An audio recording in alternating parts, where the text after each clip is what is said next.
Hi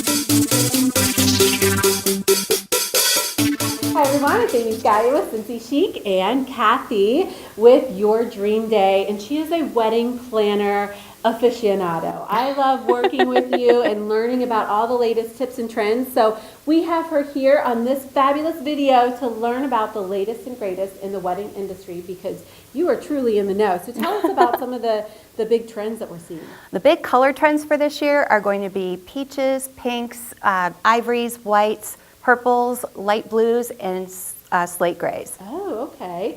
Now the slate gray, I kind of think of that as like something for men's suits. Yes, you're seeing a lot of the slate gray with men's tuxedos and men's suits for the reception. And that's kind of big news too, because men's trends do not change very often. No, they don't.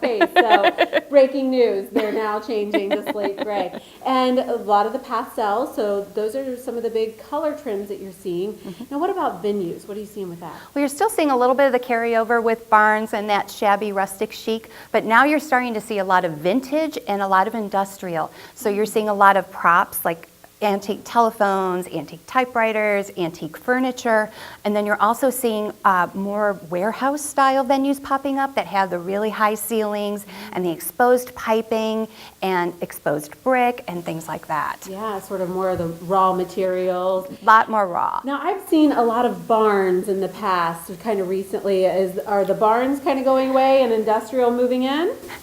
They're still here. They're galloping away, I guess. You'll start to see those fade, but there are a lot of venues that are barns that are really great places to have weddings. But I think as far as like hot trend, you'll probably see that still on the radar for maybe another year or two, and then I think you're going to start seeing this industrial takeover. Nice, nice. Well, lots of information I know that you have on your Facebook and Instagram. And speaking of Facebook and Instagram, you do some takeovers with some of the expos coming. Yes, we actually started something new this past January, which has been going over extremely well.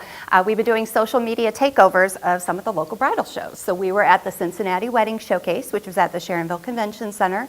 We were also at Weddingopolis, which was at the Center Park Holiday Inn in Westchester. And we're going to be at one in Dublin at the Columbus Marriott up there. So it's a great way for us to host behind the scenes and get get to see the fashion shows, get to see the different bouquets that'll be going down the runway and talking with all the different vendors and finding out from them what are some planning tips that they have for you. Mm-hmm. So if you don't make it to the show, you still get a little bit of a behind the scenes scoop on what's going on in the industry and the big pulse. Absolutely. So you can be able to find out when those events are coming up and be able to get the live take on what's happening at those events through your social media channels, which I know you can find on your website, which is yourdreamday.com. Excellent. Thanks. Check it out.